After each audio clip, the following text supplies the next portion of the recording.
So anyway, it's something that's been gotten in a Baudrillardian map. And if you don't know what a Baudrillardian map is by now, you're probably a bit lost. It's basically to say that society's debates and what reality is are not necessarily the same thing. In society's debates, then, this one's coming from the United States of America, as per usual. David Packman expressed satisfaction that Tesla has lost 71% of its income, or something like that, or share value, or whatever.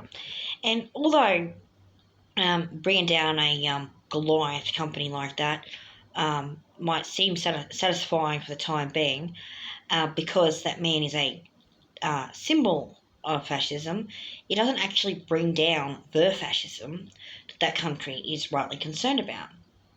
Specifically, the fascism of Larry Fink and his thieving Aladdin software to be thieving all the shares of all the corporations in the USA for his BlackRock company. Specifically, the thieving of Stargate AI and OpenAI and what its real purpose might be. Specifically, the thieving, of what? What else is a problem? Palantir. Palantir is a artificial intelligence data analysis company that's associated with killing people. So the entrenchment of these tech bros, of which there's quite a fair few. Elon Musk is just one of them.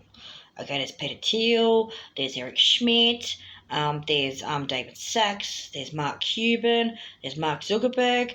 There's a guy that founded Palantir. His name's forgotten because he's not as famous as the other ones. And there's a whole suite of companies that they've got, suite as in SUITE, of companies, like portfolio of companies that they've got, that are deeply entrenched in the military stuff, and that military stuff is what is screwing people over. That's what they're abusing people with. Okay. So what you need to do, if you're a citizen of the United States of America, if you want to bring down fascism, you need to tear down its ideological roots. Okay, you need to remove the artificial intelligence. Okay.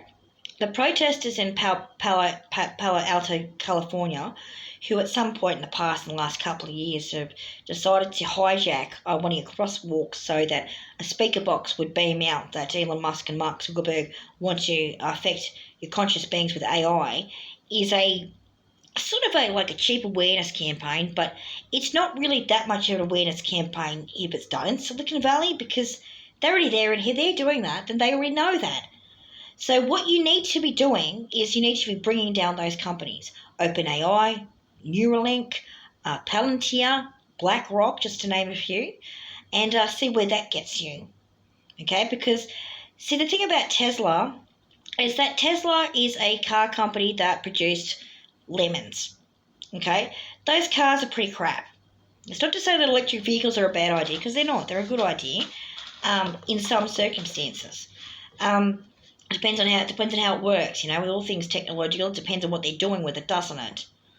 What you might want to do is have a look into some of the ideas that are floating around about those tech companies when it comes to artificial intelligence in particular, and those private equity firms and they call it stockbroking companies like BlackRock and whatever, with their thieving Aladdin software and whatever else.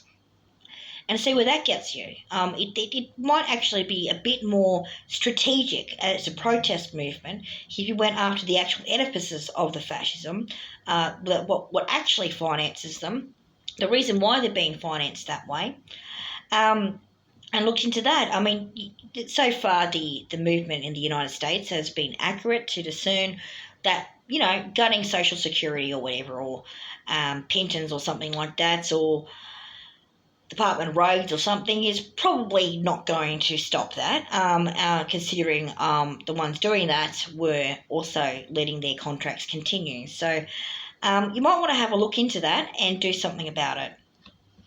Something practical where they're not able to do that anymore, perhaps.